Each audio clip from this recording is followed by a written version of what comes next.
à tous, soyez bienvenus à notre paroisse invisible. Traçons sur nous le signe de la croix, car c'est Dieu qui nous rassemble au nom du Père, du Fils et du Saint-Esprit. Amen. Prions pour nos frères et sœurs malades.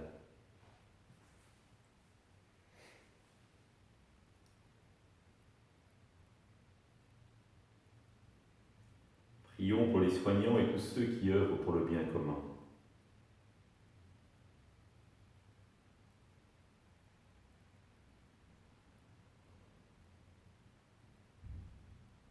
Prions pour ceux qui sont dans l'angoisse, la solitude, que l'Esprit Saint vienne les visiter.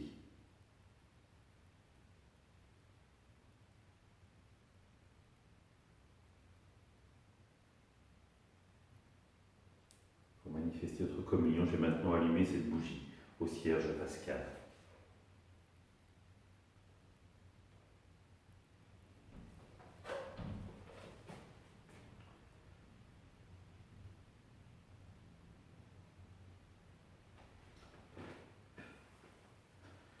Dans l'évangile de Luc, Jésus était en train d'enseigner dans une synagogue le jour du sabbat. Voici qu'il y avait une femme possédée par un esprit qui la rendait infirme depuis 18 ans.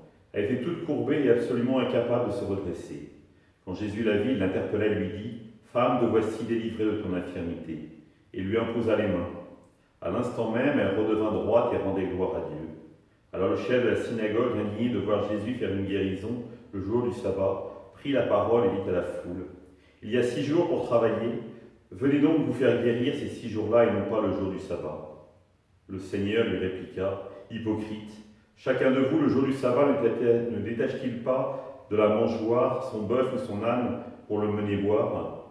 Alors cette femme, une fille d'Abraham, que Satan avait liée voici 18 ans, ne fait-il pas la délivrer de ce lien le jour du sabbat ?»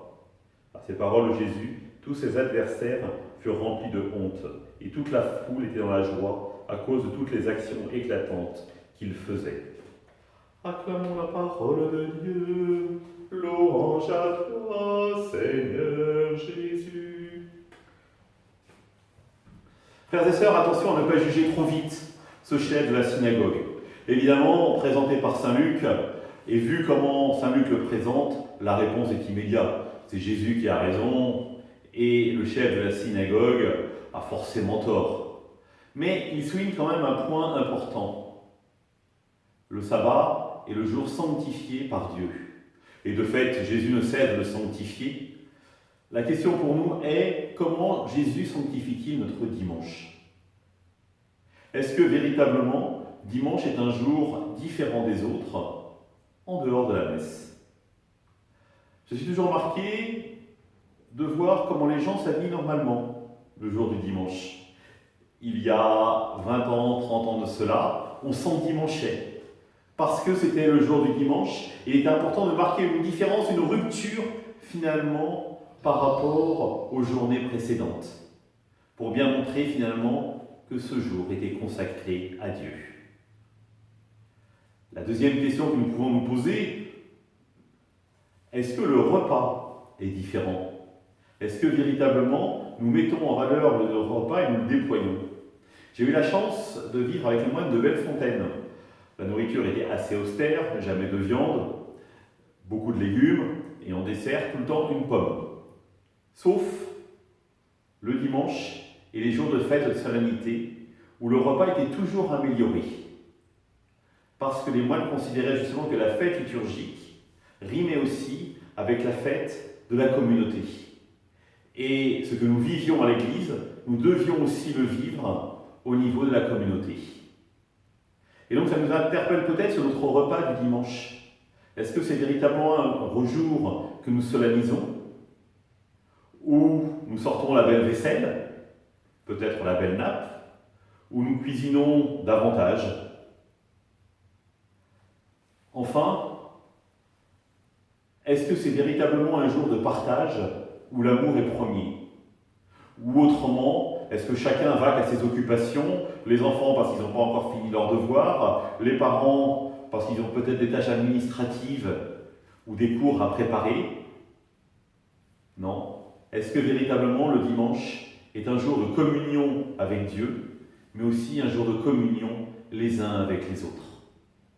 Et donc ce chef de la synagogue nous rappelle simplement cette exigence fondamentale qui est pour nous. Que faisons-nous notre dimanche? Soyons attentifs, dimanche prochain, à ce que nous ferons pour bien vérifier et attester que durant cette journée, nous vivrons pleinement du Christ ressuscité. Ensemble, nous le prions. Notre Père, qui es aux cieux, que ton nom soit sanctifié, que ton règne vienne, que ta volonté soit faite sur la terre comme au ciel. Donne-nous aujourd'hui notre pain de ce jour. Pardonne-nous nos offenses, comme nous pardonnons aussi à ceux qui nous ont offensés. Et ne nous laisse pas entrer en tentation, mais délivre-nous du mal. Amen. Que le Seigneur nous bénisse, qu'il nous accompagne notre journée, nous garde dans la paix. Au nom du Père, du Fils et du Saint-Esprit. Amen. À demain.